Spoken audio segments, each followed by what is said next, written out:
Assalamualaikum warahmatullahi wabarakatuh. Perkenalkan, saya Vanessa Fadri dengan NIM 4322001040 dari program studi S1 Akuntansi Fakultas Ekonomi dan Bisnis di Universitas Mercubuana.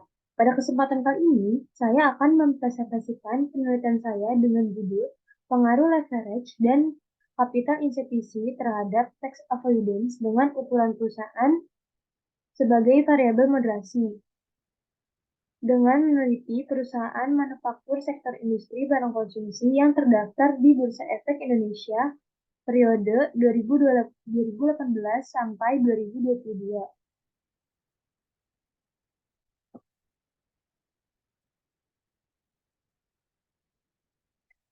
Pada bab 1, pendahuluan, latar belakang, pajak adalah unsur penting dalam menopang penerimaan negara dan menjadi salah satu sumber pembiayaan penting dalam anggaran pendapatan dan belanja negara atau APBN. Namun faktanya penerimaan pajak di Indonesia masih tidak stabil target APBN-nya. Sasaran pemerintah yang tinggi dan jumlah realisasi penerimaan pajak yang tidak stabil membuat realisasi penerimaan pajak berubah-ubah dari target. Dalam sistem pelaksanaan dan tata cara pemungutan pajak yang diatur dalam Undang-Undang Nomor 6 Tahun 1983 mengenai ketentuan umum dan tata cara perpajakan atau KUP, Indonesia tersendiri menerapkan self-assessment. Penerapan self-assessment tersebut dapat memberikan celah bagi wajib pajak berutang dalam hal mengurangi bahkan menghindari banyaknya utang pajak yang harus disetorkan ke kas negara dengan cara memperkecil jumlah pajak yang terutang. Berikut merupakan fenomena berupa grafik pengindaran pajak pada perusahaan manufaktur sektor industri barang konsumsi yang terdaftar di Bursa Efek Indonesia tahun 2018 sampai 2022. Grafik tersebut menunjukkan fluktuasi dalam praktik pengindaran pajak oleh perusahaan manufaktur sektor industri barang konsumsi. Dimulai dari 2018, tingkat perusahaan yang melakukan praktik pengindaran pajak sebesar 0,26. Di tahun 2019, tingkat pengindaran pajak tetap sama dengan tahun sebelumnya, sebesar 0,26. Pada tahun 2020 mengalami penurunan yang sangat signifikan, yaitu sebesar 0,23. Sedangkan pada tahun 2021 mengalami penurunan yang sangat signifikan lagi dalam tingkat pengenaan pajak yaitu sebesar 0,21. Dan pada tahun 2022 mengalami penaikan yang signifikan sebesar 0,24. Selanjutnya itu ada tujuan penelitian. Yang pertama itu untuk mengetahui apakah leverage berpengaruh terhadap tax avoidance. Yang kedua, untuk mengetahui apakah capital insuficient berpengaruh terhadap tax avoidance. Dan yang ketiga, untuk mengetahui apakah ukuran perusahaan dapat memoderasi pengaruh leverage terhadap tax avoidance. Dan yang keempat, untuk mengetahui apakah ukuran perusahaan dapat memoderasi pengaruh capital institusi terhadap tax avoidance. Selanjutnya itu ada bab 2 landasan teori. Yang pertama itu ada teori agensi. Teori agensi dikemukakan oleh Jensen dan McLean pada tahun 1976.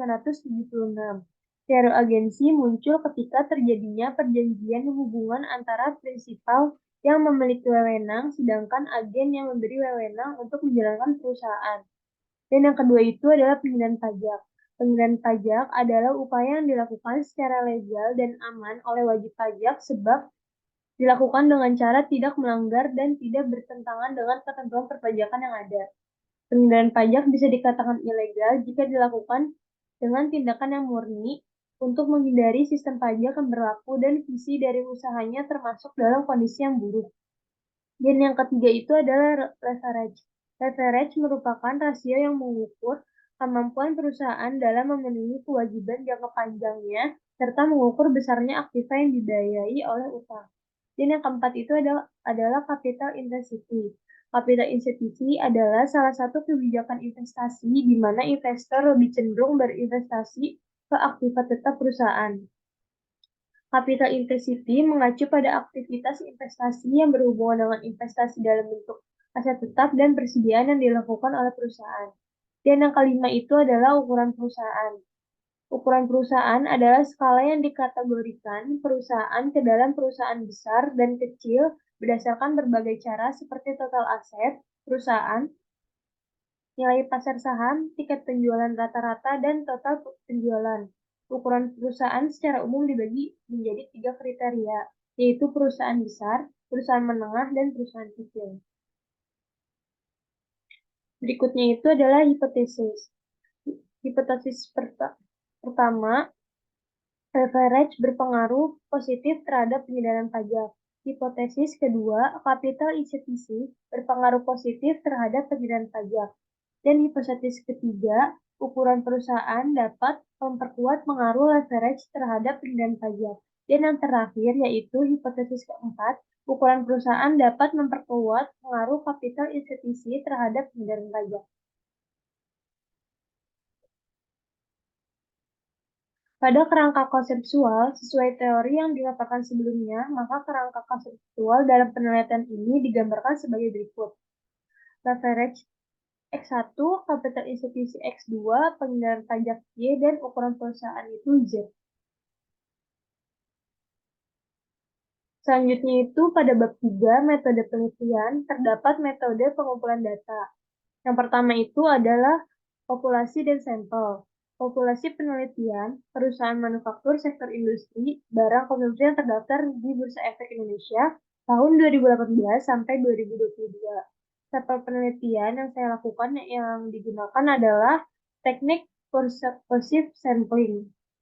Selanjutnya itu adalah teknik pengumpulan data. Data sekunder berupa media tertulis yang berkaitan dengan penelitian dan laporan keuangan perusahaan. Dan yang selanjutnya itu adalah variabel penelitian. Variabel dependen itu adalah pengendalian pajak. Variabel independen itu yang pertama itu adalah leverage dan yang kedua itu adalah capital efficiency. Dan variabel moderasi itu adalah ukuran perusahaan. Selanjutnya itu adalah metode analisis data. Yang pertama itu adalah analisis statistik deskriptif. Yang kedua itu adalah uji asumsi klasik.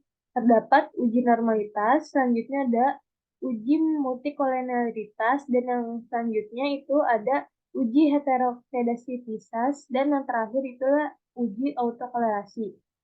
Dan yang ketiga adalah uji kelayakan model. Terdapat uji koefisien determinasi atau uji R2. Selanjutnya adalah uji signifikasi simultan atau uji statistik F. Dan yang selanjutnya yang keempat adalah uji hipotesis yang terdapat uji signifikansi parameter individual atau uji statistik T. Dan selanjutnya adalah uji analisis regresi.